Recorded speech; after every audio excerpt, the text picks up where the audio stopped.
So yan guys, ready po tayo sa pidos natin. Nakumuha na rin po ako ng papel at ballpen habang naghihintay po tayo. Yan, din na rin po ako nag-almusal. Ayan yung kape ko kasi po 8 AM po ang start natin. So ayan. Then ayan, nakaligo na rin po tayo para fresh po tayo.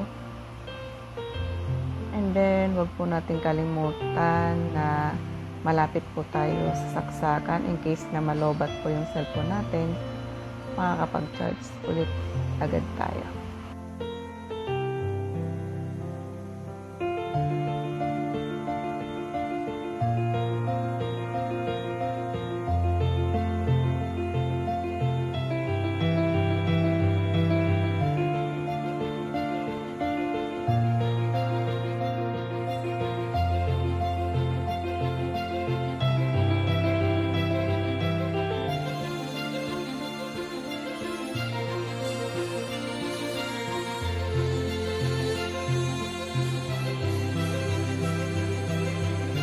A few moments later.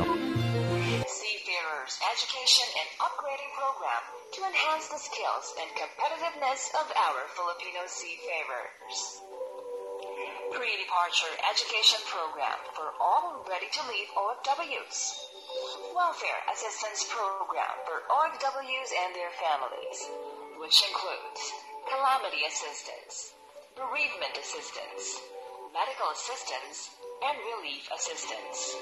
Emergency repatriation. Ang battery po ng mga cellphone nyo. Kung cellphone po ang gamit nyo, ay kung kayo po ay fully charged. Kung hindi man po kayo nakapag-charge, ay kung anytime may access kayo makapag-charge. And at the same time, meron kayong stable connection sa inyong mga internet or malalakas po ang inyong mga signal. Kasi just in case, in the middle of our seminar, bigla pong may nagpaalam, ma'am, malulobat na po ako, ma'am, mauubusan na po ako ng load. Regardless kung ano po ang mga reasons kung bakit hindi kayo makatapos ng pidos, regardless din kung anong oras kayo nakapag-out.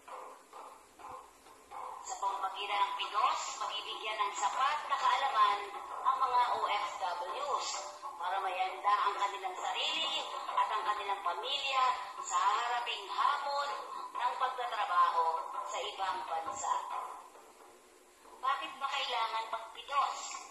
Para malaman ang problema o pagsubok na maaaring kaharapin sa pangingibang bansa.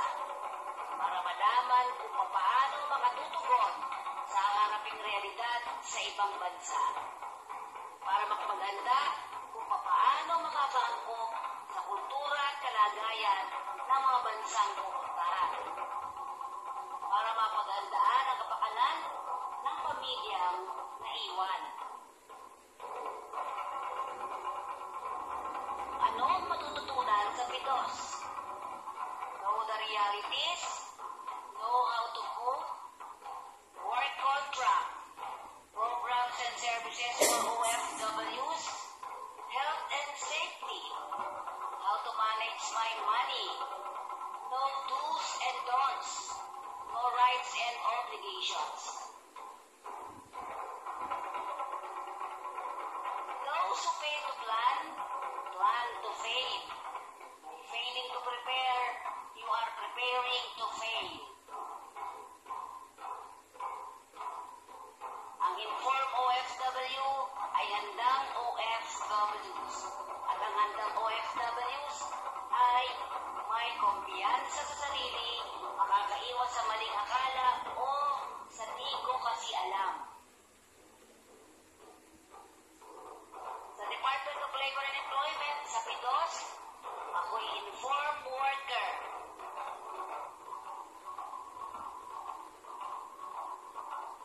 Because at the beginning, if you think education is expensive, try ignorance.